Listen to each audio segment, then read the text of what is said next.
Ladies and gentlemen, as we begin our services, if we can please kindly turn off all cell phones or electronic devices, or please place them on silent. Thank you.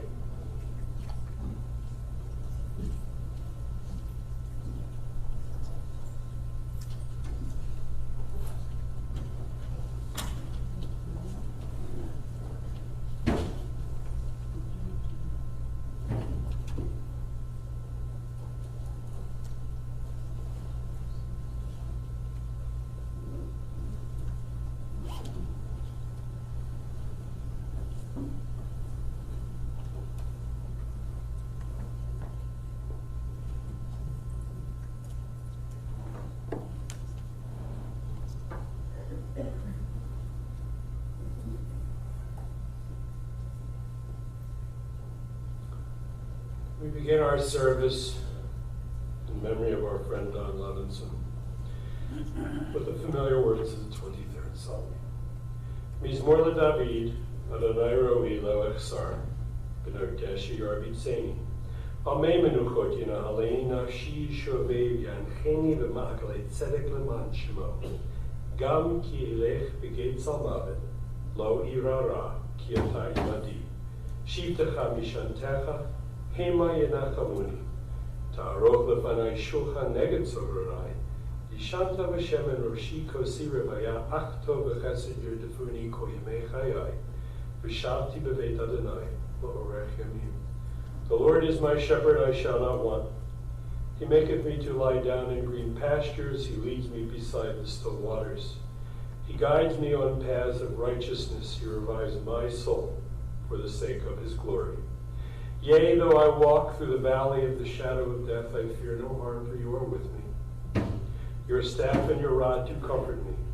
You set a table in the sight of my enemies. You anoint my head with oil. My cup overflows. Surely goodness and mercy shall follow me all the days of my life, and I shall abide in the house of the Lord forever. The mysteries of life and death are truly beyond human understanding, and we are pained and perplexed when anguish befalls those whom we love. In sorrow, confronted by death, which has taken Don Levenson from our midst, we feel our frailty, and we know that from God's perspective, all of us flourish for only a day.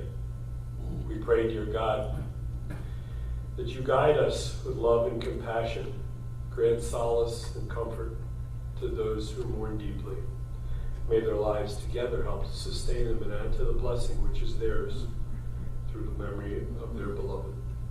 In the valley of the shadow of death, beside still waters and in green pastures, you, O Lord, are our shepherd. Be our strength and our shield, our stay and our comfort all our days. And together we say, Amen.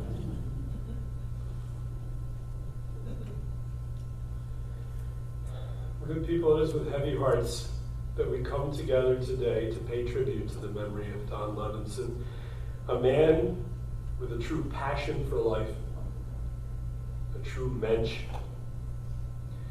a man who threw himself wholly into everything that he did.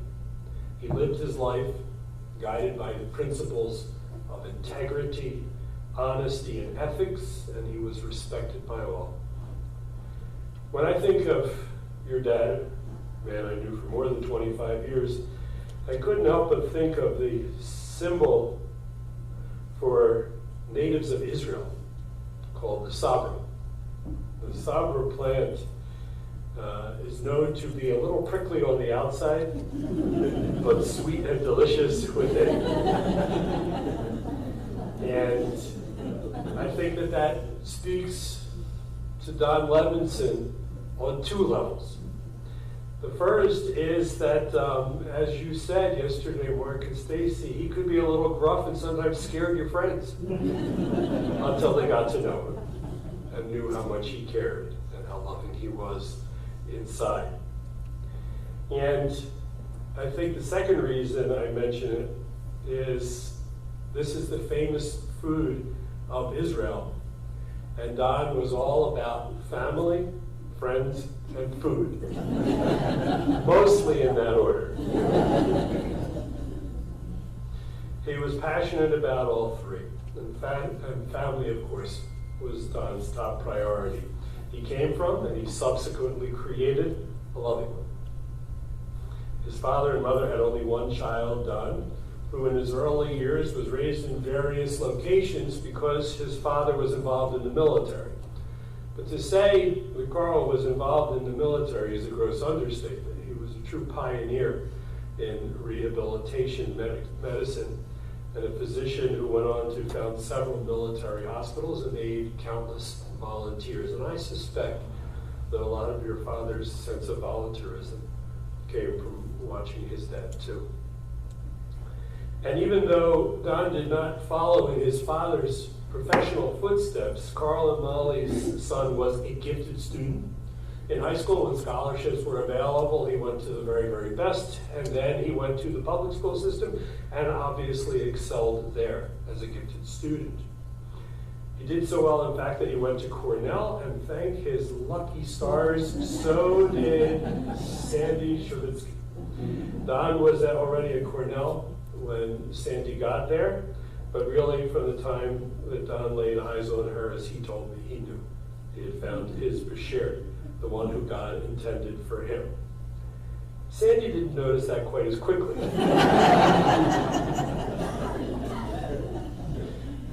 But Don told Diane, Sandy's best friend from junior high, that he had found the woman that he was going to marry, and indeed he was right.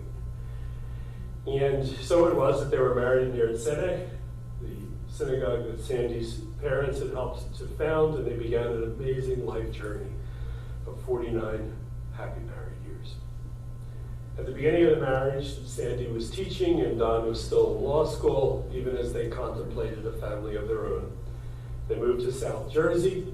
They got deeply involved in the community, and it was here that they raised their two children, Stacy and Mark. And you know how lucky you were to be raised by parents as much in love with each other as yours were.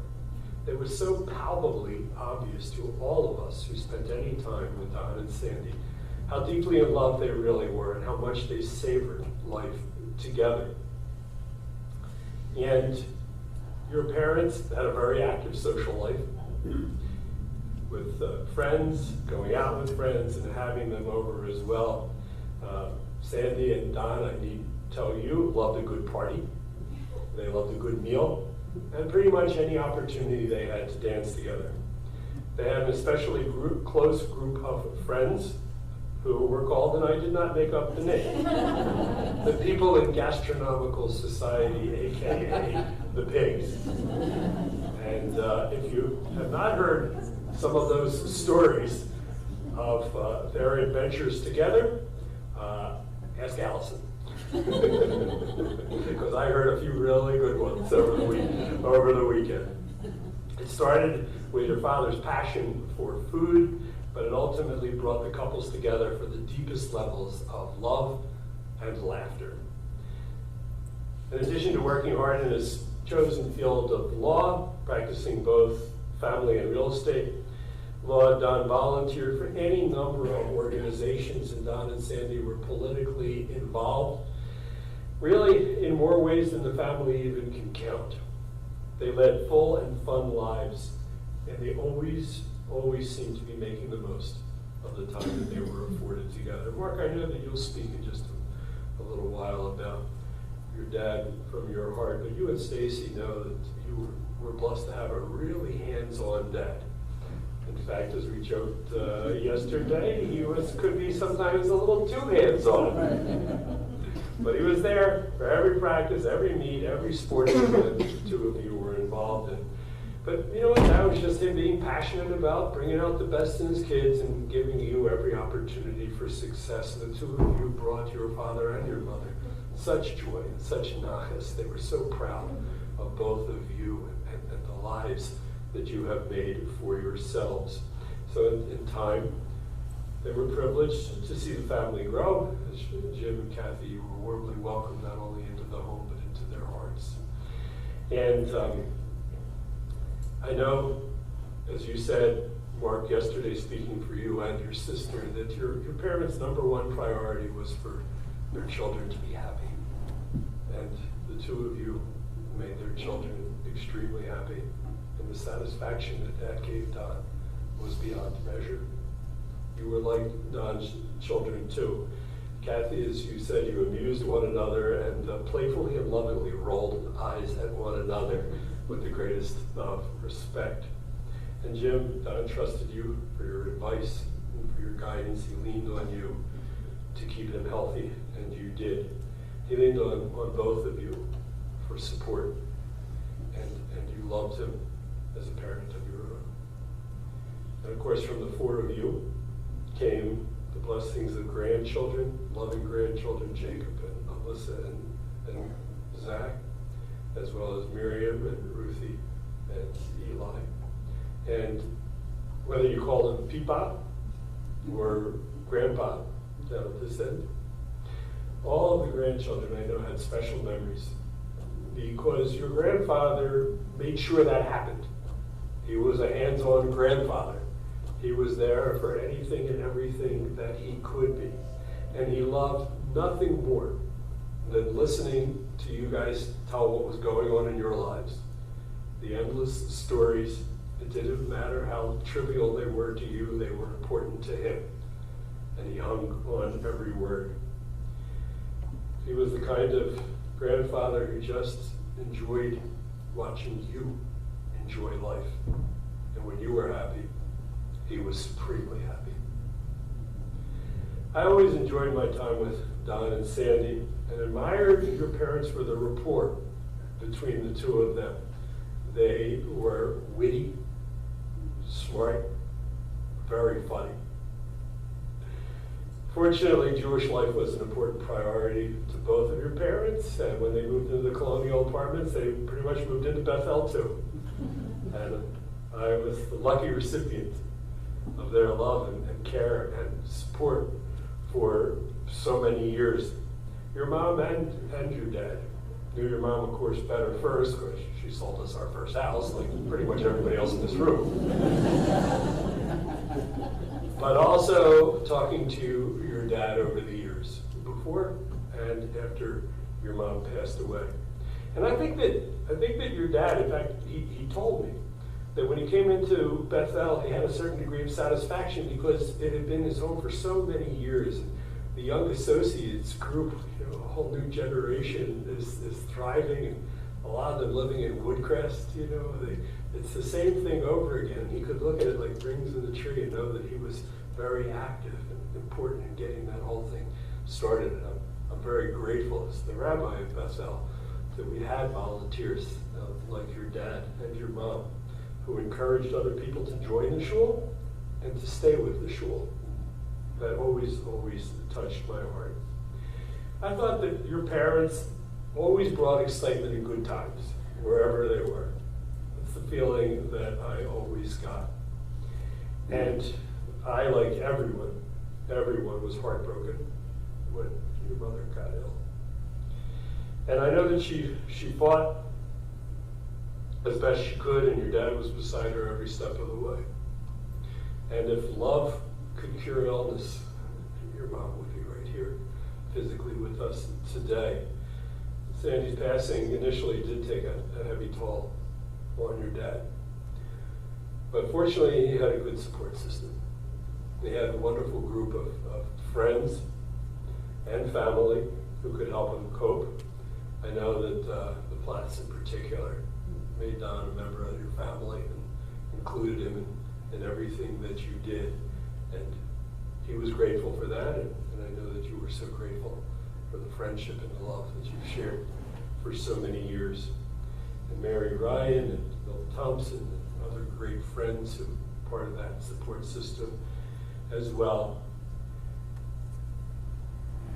And I think, though, Mark and Stacy, you were a tremendous source of support to your father by helping him and doing the things that you could. But you gave your father a different kind of support. It's a support that only a parent can appreciate. Because as parents, our number one goal is to raise strong, independent, capable, and good children. And when your mom passed, your dad saw that that's what they had achieved. And in these final years, I think that he could look at you and the families that you made and be so proud of you and know that the next generation and the generation after that is strong, capable, and self-assured. And I think that he could then part this world in peace. The passion with which your father lived life is an inspiration to all who knew and loved him. And you and all of us who knew and cared deeply for Don Levenson become his living legacy. So when we live fully, love deeply, embrace life wholeheartedly, that will carry the spirit of this very special man with us for years and years to come. So we pray to Hein Nishmat Tod, Tzvur ben Tzvur Chaim, that the soul of Daniel ben Akiva be bound in the bond of eternal life, and his memory indeed be be a blessing to all who knew and loved him forever. Amen. We're going to hear from family members, but first a note from Milt Thompson. Is that you, Jacob? All right. Come on up, Jim. What are you doing? Or both?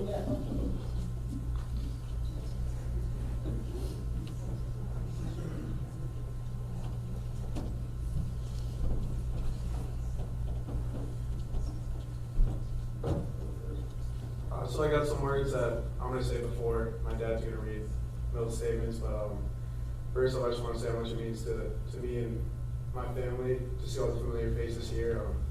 It's really just like a testament to his life and how much he meant to everyone here. For those of you who don't know, I'm Don's oldest grandkid, Jacob. I wouldn't usually find myself up here speaking in front of the group, honestly, but his life honestly was just too meaningful for me not to say anything. I'd feel terrible if I hadn't gotten up here and said something and spoken on his behalf. So my grandfather, or Peepa, as me and my siblings call him, my siblings and I, he was much more than just a grandfather to me. He was a role model, an amazing friend, and he was my biggest fan. On the surface, some might see a stubborn, grumpy old man, which at times we can all agree that he was. However, he was the kindest, most lighthearted man that I knew. His stubbornness came from his care for those around him. He would push all those around him to their limits. For me, it was his persistence, checking in on my athletics, how I was doing in school, and just overall how I was doing as a person. His stubbornness came from his inability to settle. He wanted to see everyone around him succeed and be at their best, and he wasn't afraid to voice his opinion and tell you if you weren't doing that. Peepaw was never afraid to say what was on his mind, sometimes with a lack of filter, for sure. He also could never fail to make those around him laugh, whether it be a great joke or a story from years past that is still funny the 10th time. He also was a man that wasn't afraid to cry. My point being, he wears emotions on his sleeve always, something that I think I get from him, honestly. In his honor, let us not be afraid to be ourselves and reach our greatest potential as individuals. Let us laugh a little extra every day. Let us not be afraid to cry when it is necessary. And let us always try to make those around us better. As I stand up here, there's so many memories of us being together and so many phone calls of him checking up on me over the last few years that I'm going to miss dearly. I'm forever thankful for the past 21 plus years I got to share with him. If you're my biggest fan, I love you and you'll be with me always.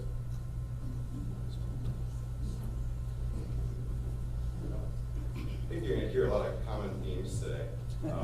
I was not privy to what my son just wrote, so thank you. I actually just read what Bill wrote this morning, and some of the words that I came up with were, again, very similar. Don loved life. He was a character. We all know that. Yes, he was rough on the exterior, but he really was a big teddy bear. He had a heart of gold, and he cared deeply for the people in his life. Yes, he loved to eat and tell stories, embellish stories, and I'm sure we're going to hear hundreds more today, and all of you probably have individual stories that you could share. But he had a contagious laugh. And yet he was a man not afraid to shed a tear. But to kind of keep things brief here, back to his heart. I mean, he had a truly unique friendship with someone named Milt Thompson. For all of you that aren't familiar with Milt, I call Peepaw and Milt the odd couple. I mean, Milt's this, physical specimen, $1 million smile. No offense, Don, you were not a physical specimen. I heard some rumors this week of like a 10-3 100-yard dash. No. I don't believe it. I hope maybe it's true, but I'm sorry. Anyway, unfortunately, Bill can't be here with us today, but he wanted me to share some words on his behalf. In 2006, I hired Don as my lawyer. Little did I know at that time we would form a wonderful friendship, even though we came from very different backgrounds, at least on the surface. We shared a love for baseball for sure, but Don also appreciated and understood Black history, culture, comedy, for which only elevated our friendship. It did not take long for us to bond as I got to know him and his family, particularly his grandson Jacob, as I agreed to provide baseball instruction when he would visit New Jersey. Don never missed a baseball training session, of course. He never failed to critique everything Jacob and I did together. That is Don, my friend, wanting the best possible outcome for Jacob, who's now a fine young man and a college baseball player, for which I know his grandfather is so proud. For years, Don and I met weekly for breakfast, again, the food thing.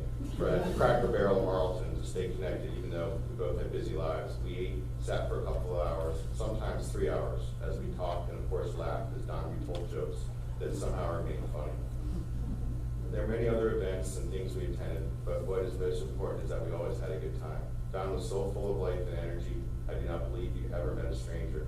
When he became ill, my heart broke for him as he was forced to give up the life he lived so fully. I knew it was extremely difficult for him. I visited him every day during the week to talk, laugh, enjoy lunch, and just be there for him. He would have done that for me too. He told me he loved me a few times and thanked me for being a true friend. The feeling is mutual. When I got the call a few days ago that Don was slipping away, I drove to the hospital to tearfully say goodbye and to thank my friend for great memories. He's now no more pain. May he rest in peace. Your brother, Milt Thompson. The world could use more Milts and Dons.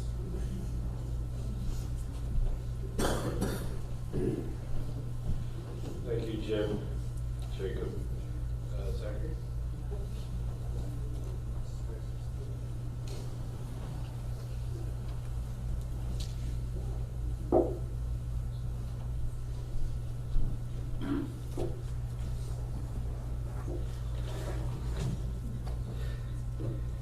Good morning. For those of you who do not know, I'm Zach, Don's often pain in the ass grandson. I am so glad that each and every one of you are fortunate enough to have some sort of connection to the man we are here for today. And if you never met him, or never had a chance to get to know him, I'm sorry. My grandpa, Peepa, as my siblings and I call him, was someone who cannot be described by just one word. Probably not just 2 or 3 either. He was an outrageously funny, extremely caring and loving, not always appropriate man. Maybe he was not the best driver, and he was pretty loud. But hey, don't forget we're in New Jersey, and that describes just about all of you. His smile and his laugh were infectious, and one that I will never forget. I can guarantee that anybody who was fortunate enough to have even just one conversation with him knew that he was a comical man who loved his food and his family. Maybe even in that order. Oh, sorry. That brings me back to a time when we were at the pop shop, and he ordered a huge platter filled with fried pickles, onion rings, french fries, oh, and a foot-long hot dog, of course.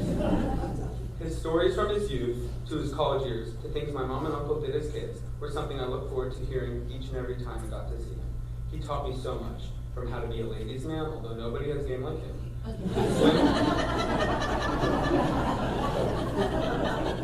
to swim well, and most importantly, how to love. Let it be a sport, a friend, family, or anything else. For 10 years, I watched him love and adore my grandma, Mima. He respected her, built a life with her, and treated her better than I've ever seen a woman treated before. He also made 2 pretty awesome kids, especially you, Mama. As I reflect on our time on this earth together, I have realized all the challenges he endured these past 17 years. I am now grateful more than ever that with strength, love, and support, he got through so much. Whether it was watching me wade in a pool in a polo shirt at the Florida house, your Meghan Trainor phase, having you critique me in any and every sport, or just simply trying to watch a movie over the sound of your roaring snore, I will continue to cherish every second I spent in your presence. I hope to make you as proud of me as I am to have called you my grandpa. Saying a forever goodbye to your grandfather from hundreds of miles away at camp over FaceTime may be one of the most difficult things imaginable. My mom and uncle are left here without parents. Jacob, Alyssa, Miriam, Ruthie, Eli, and I will never get to give our grandpa a hug again. It does not feel real that he's gone, and I will miss him and think about him each and every day.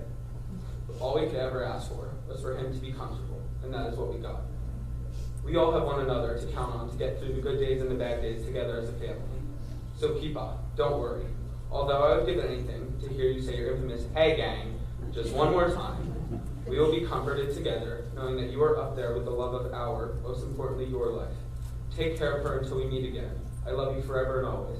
To all of you, I thank you from the bottom of my heart for being here today. Please remember to always love and to love hard.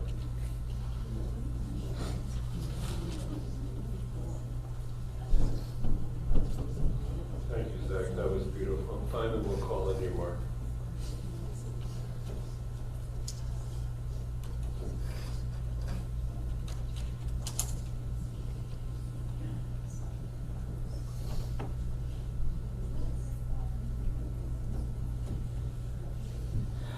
thank you all for coming. Can you hear me?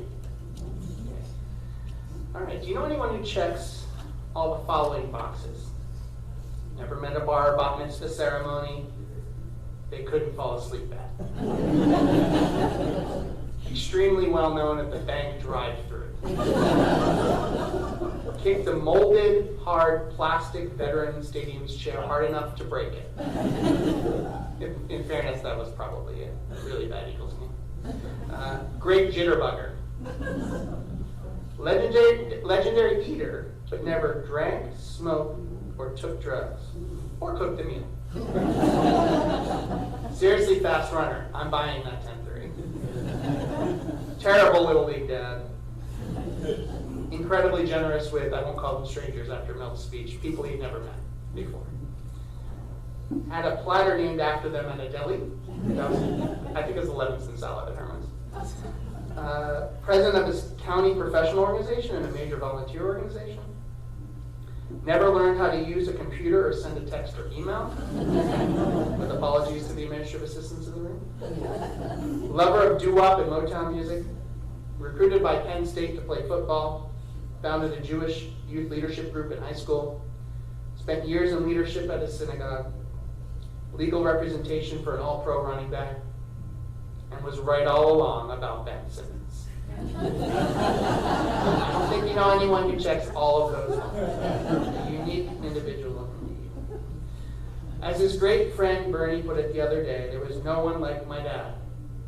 He was charming, boisterous, loving, smart, dedicated, and yet at times infuriating and completely dumbfounding. And with someone like him, it was tempting to steer this eulogy towards one last attempt at figuring this guy out. But the better use of our time, I think, is to tell you a bit more about his life, share some of the best stories, and try to keep it short so we can get to the cemetery and then, as he would have surely wanted, go to a great restaurant he loved and stuff our faces. My dad was an only child, as the rabbi mentioned, of seriously smart and driven parents. Carl, a pioneering doctor in the field of rehabilitation medicine, and Molly, a linguist and teacher. He spent some of his earliest years living at the famous Greenbrier Resort in West Virginia while Carl, a major in the Army, was stationed there. He attended a remarkable elementary school called the School in Rose Valley that shaped his worldview and left him a lifetime of cherished memories, including making a lamp. He was handier than he let on. From the time my dad was 8 to the time he was 18, though, Carl's brain was afflicted by a mysterious ailment that kept him mostly hospitalized, only recovering due to a miracle drug. My dad relied on the sprawling extended family, especially the Pearls, in the area to cover for him when he skipped Hebrew school to play basketball, and to feed him extra meals because one, Molly apparently was not much of a cook, and two, you may have heard something about his legendary appetite. During those years, my dad grew early and emerged as a superior athlete in several sports. His sports life somewhat akin to his beloved Chip Hilton book series. That's more for the family. Yeah. He attended Swarthmore High School on scholarship his first years, and when the scholarship was no longer available, he attended his public high school, Chester High School, two very different places that someone as socially adept as my dad could really handle. He loved to show the newspaper clipping of him in all of his 5'8" of height, having made the powerhouse Chester High School basketball team. Although his recruitment ended when he injured his knee playing basketball for that team that year, his Penn State recruitment. He attended Cornell and played football his freshman year, but his knee injury and lack of height made it tough for him to go any further as an offensive lineman. He had played 4 varsity sports in high school, and it was a strange set of circumstances that led him to his 5th sport, lacrosse. His junior high gym teacher happened to have played lacrosse and taught it in gym class, a real rarity in the Philadelphia area at the time. When my dad on a whim went out to be a body throwing the ball around during off-season fall practices, the lacrosse coach happened to be complaining to future legendary hockey coach Ned Harkness that he lacked goalies. So for some reason, Ned Harkness pointed at my dad and said, "I'll make him your goalie." He worked one-on-one with my dad during the winter. This is the guy who later coached the New York Rangers. And became the starting Cornell lacrosse goalie and played for several years at the highest level after college. At Cornell, he also became friends with Michael Schmuckler, skipped too many classes, and joined Tau Epsilon Phi. If you knew Michael Schmuckler, and also to consider a fraternity at any time, but especially in the early 60s, the non-drinking that my father had his whole life is frankly as remarkable as any other trait he had. But Michael had a good influence on my dad too, because he introduced my dad to his first cousin, Sandy Stravinsky. My dad liked to say that each of them thought the other was wealthy, since his dad was a doctor, but remember those 10 years where he missed practicing, and her dad was in oil. He owned and drove a heating oil truck. One challenging moment in my parents' early relationship was when they watched future Senator Bill Bradley lead Princeton back from behind to beat Cornell, and my dad threw one of his classic sports bad loss tantrums, to which my mom's reaction was laughter, and to which my dad's counter reaction was walking out. They patched things up, and also Bill Bradley later visited their home when he was running for senator for political reasons. So they got to tell him that story themselves. But they patched things up, and thankfully, and in a lucky life, my mom was clearly the luckiest thing that ever happened to him. In college, she was already relying on her notes when he would skip class, and you never see notes like my mom's notes. There were several versions of them. It was incredible. And for the rest of her life, she would be his ultimate enabler, and not entirely in a bad way. They balanced each other's strengths and weaknesses. She was incredibly competent at everything, calm, and not very good at lying on the couch. He was boisterous and quippy, and very good at lying on the couch. My grandfather wanted my dad to be a doctor, and he was basically a fake pre-med for most of college, but really more of a poli-sci major. And his destiny was elsewhere, as he couldn't stand the sight of blood. My mom nudged him to take the LSAT, and he scored very well. He was tempted to stay at Cornell, as he had an offer to be an assistant football coach and pursue psychology grad study. But Rutgers Law, where he was editor of the Law Review, in South Jersey it was, and it was the law in South Jersey for the next 56 years. 56 years! So by his early 20s, all the groundwork was laid, and all the major themes, pieces, and passions were in place.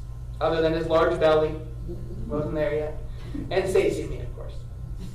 But there was my mom, his career path, playing sports and sports fandom, South Jersey, being a classic male-only child pre the 60s. That was definitely a big part of who he was. The dedication to service, creative fun with friends, and his legendary love of food. And it's a good thing he had all those things figured out, because he always liked to say, "I'm still 18." In his early law career, he practiced a variety of types of law, including athlete representation with the young Wilbert Montgomery among his clients, town prosecutor, defense, and personal injury, among others. He decided against continuing with athlete representation or defense because, one, he was told he would need to pay players illegally to get them as clients, and two, he wouldn't lie for his defense clients. Those of you who know my dad as that lovable or silly character might be surprised to learn that he was, in fact, as Rabbi Krupnik was referencing, this deeply ethical person. He eventually settled into a practice focused on family law and real estate law, and for over 20 years enjoyed a wonderful partnership with the firm of Levenson, Bogdas, Nathanson, Cohen, and Obringer, and it's so wonderful to see so many of you here. And any of whom in that partnership could probably deliver their own hours-long eulogy of my father based purely on the lunches or some other ridiculous thing that happened. It's the mention of him like this deeply ethical approach to his profession that has struck me most while I re-examined his life these past few days. Day-to-day in my life, Don was the impulsive guy who pushed my buttons. Not a serious professional with deep integrity. That's not what I was experiencing or thinking about most days. Even before he died, I was wrestling with my perception of him. After a wonderful live-in aide named T, who worked with him for 3 weeks, referred to him as a great man. My immediate reaction was, what charming line of BS is he going to say? Oh, a great man, what are you talking about? But I took some time to start seeing him through her eyes. It really did. So the last few days it's been easier to see her line of thinking, especially when taking stock of his many accomplishments and more serious character traits. Another example of the serious side. I don't think I ever fully comprehended his level of commitment and dedication to service. Here's a long but undoubtedly incomplete list of his service experiences, and I left out Little League Dad because I don't think that Little League coaches don't think that went that well. most of which he participated in for many years or even decades. Lions Club, Rotary, solicitor for the planning board, founding member with my mom and others of the Bethel Young Associates, secretary at Bethel, where he spent many years on the beam at services, somehow not falling asleep, and probably not understanding much of what went on up there, honestly. Active member of the local Democratic Party. I really remember those days in Phyllis, seeing you here and Susan, just like going to the Democratic HQ. I was so young, but just like it was so vivid and it was so exciting. President of the Burlington County Bar Association, president of the South Jersey Diabetes Association, which is truly mind-boggling, because I don't think you ever figured out the diabetes really either. That, my friends, is a list that anyone would be proud of. And it doesn't account for the wisdom and generosity shared with so many family members, friends, colleagues, acquaintances, and people he'd meet for the first time. But while there was a serious item that requires reflection and admiration, it's the silly side and the ridiculous exploits that would keep us here for hours and hours swapping stories. And, I'm going to give short shrift to so many elements of his life and so many of the communities that he built and was part of. Those of you here who knew him in the swimming and Woodcrest world and Wahoo's worlds would have plenty to say about his years announcing at Woodcrest swim meets, which was hilarious, but seriously, who greenlighted that? Terrible idea. It's great, but it's pathetic. His omnipresence at Stacy and my swim and other sports practices, perhaps more amusing to others than Stacy and me. Swim practices are enough. Is creating a new type of annual swim meet called a midi meet for 10-year-olds and older, versus the well-established mini meets for 9 and unders. So the theory goes, so I had a chance to get more trophies for the outrageous case he had installed on the wall of my bedroom at 1758 Heroes Lane. 41 years. Okay, that had to be the reason too. There are so many parts of his life where we could make a night of stories. I'm sure his fraternity brother and best man at his wedding, Ian Polo, who couldn't make it today, could tell me all sorts of things I wouldn't want to know, frankly. The Mann family and Stacy and I could go on for hours about our various travel and vacation debacles, many of which had my dad at the center of the mayhem. Attending an Eagles game with my dad is something my friends, especially Rob, my best friend, still carry with them to this day. Especially if it was one of those games they blew at the end. I'm guessing their memories are a bit like a mix of 80% amused and 20% completely terrified. My college friends called him the Don and found him endlessly entertaining, mostly because he was making jokes at my expense. Our cousin Judy and her husband Richard could tell stories for days of their adventures during the 12 years they shared a condo in Margate. Although nothing, honestly, no story would beat the red, white, and blue paisley furniture that precisely matched the red, white, and blue paisley wallpaper. Inherited, but still, wow, you stuck with that a while. Mary Ryan, once my mom's assistant, who then took over her business, and someone who became like a sister to my dad, undoubtedly knows stories that Stacey and I have never heard and will never be allowed to hear, and I'm not asking Mary. And of course, it was Mary's speeding ticket that led directly to the Sandy Levenson defense of legal lore. I can't share all the details in this setting, but suffice it to say, it was his last-ditch and shockingly successful defense that my dad centered around how my mom would have treated my dad if Mary had had her license suspended. Since I ended up delivering a more serious eulogy so far than probably most of you expected, especially given the subject at hand, let's talk about the pigs a bit more. And I've heard multiple versions of what the name stands for.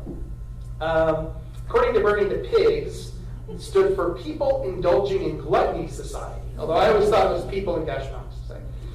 And it was my dad's idea, shocker. It started with my dad's suggestion to Bernie, Jack Gallagher, and Richie Schultz that they make a run to Chester for hoagies. Many Don stories started out this way, by the way. And they came back with multiple boxes of hoagies. This was 4 people. They all thought they should do something like that again.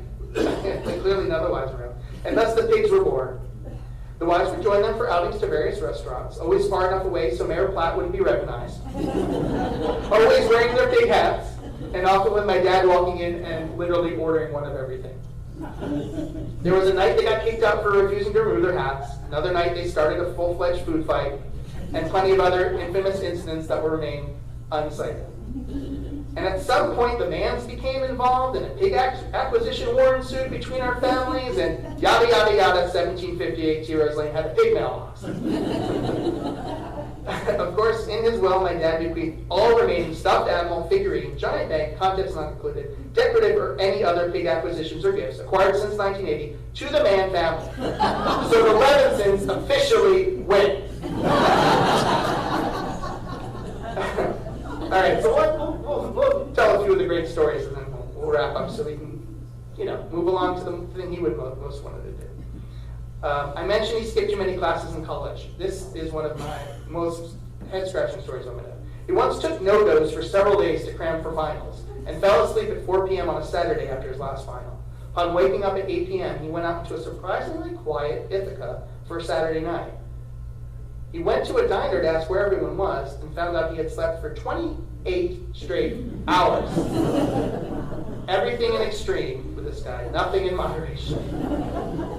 My dad was truly a genius at getting people to do things for him, and he came to expect it. This is another area where there's no shortage of stories, but for time's sake, I'll limit it to just 2. One day this is something Charlie told me that I don't know if I heard before. One day during the Levenson, Vargas, Nathanson, Cohen, and Obringer days, my dad called one of the administrative assistants to ask her to make him a cup of tea.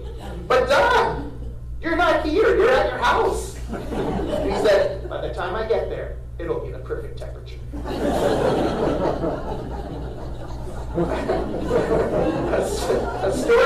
A story my sister's family experienced was when they were all at Sage with him one day, and he asked the server for toast buttered in the bag. My sister and her family were dumbfounded and tried to figure out whether toast had a bag. And so where would that be? But what he meant was, and probably most of you guessed this, is he wanted the toast buttered in the kitchen before it was brought out. Not only did he never cook a meal in his life, he at times didn't even want to be bothered with buttering his own toast. Monster? Genius? You decide. Here's another one. A week before their wedding, my mom forbade my dad to play in a lacrosse all-star game for a league he played in after college. Of course he didn't listen. And wouldn't you know it, one of the best players in the country came through clean on a breakaway, hit my dad squarely in the face mask, and a trigger alert for those squeamish, spoke of his face mask went right through his nose. In another lucky break for him, the future of his marriage and my sister in my lives, it somehow left almost no mark behind. Although if you look closely at their wedding photos, you might see a bit of a lingering black eye or two. A story about my mom, talking about my mom, seems like a good place to pivot to a conclusion. When my mom passed away, I talked about what it felt like to people at the same podium. And I talked like it felt like to people when she would walk in a room or join their team. Comfort, reassurance. Wow, are we lucky we get to have Sandy here, part of this. When my dad walked in the room, I imagine the feeling was more like, whoa, energy's going up. Here we go. My dad was a super social person. He was always ready with a joke or quip, a story from his colorful life, to brag on his kids and grandkids, as you heard, to talk sports, to hit the dance floor, and perhaps, most importantly, eat. And eat. And once full, and he would say this, I'm full, eat some more. And outside of his most serious endeavors, and I include his PhD quality and incredible quantity of time watching TV on the couch on the list of his serious endeavors, he approached his life the way he approached a meal, always wanting more, rarely getting cheated or shortchanged, and leaving nothing behind on the table. His was, in the fullness of consideration, a life well lived. And I'm proud to have had him as my dad. May his memory be blessed, and may your memories of him, serious, silly, or otherwise, and certainly the meals and laughs, never fade. Thank you.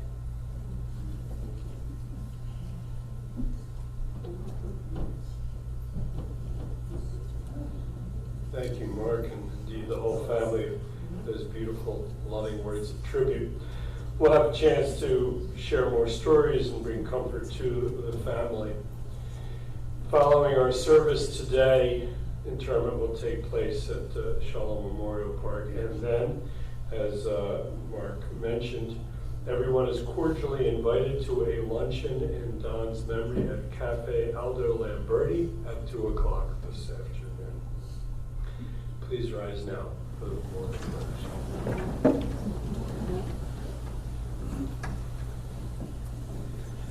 Ya Malei Rachamim, שוכן במרומים, המצא מנוחה נכונה תחת כנפי השכינה.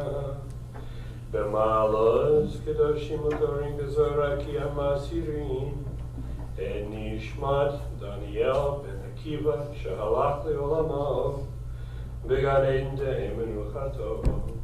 לכן ברחם אסרה בסתר כנפיך לעולמים, ולצרור בצריך מנשמתו, אדוני ונחלתו, וינוח על משכבו, ונאמר Amen. God exalted and full of compassion, we pray that you grant perfect peace under the wings of your sheltering presence to the soul of Don Levenson, who has gone to his eternal home. Master of mercy, we beseech you, remember the countless acts of kindness, love, and care that he shared as he graced this, the land of the living. May his soul thus be bound in the bond of eternal life. May his memory endure as a source of blessing for generations to come. May he rest in peace. And together we say, Amen. You may be seated, please.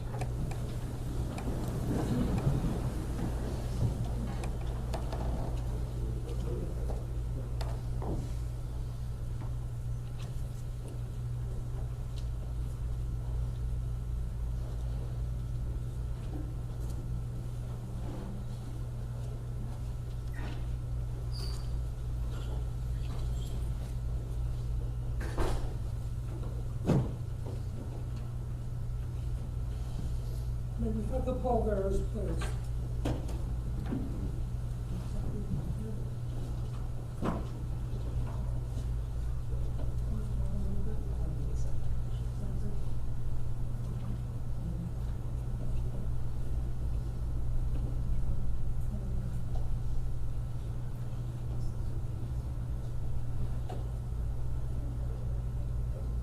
And the rest is rise once more, please.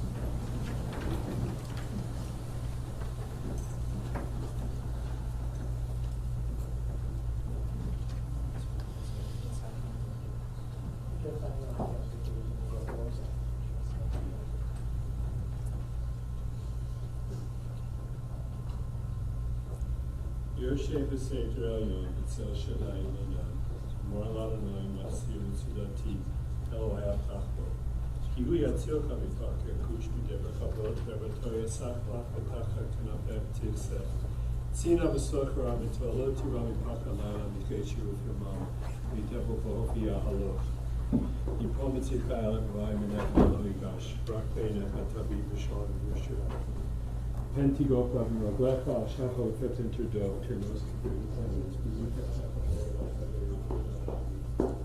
Be seated, please.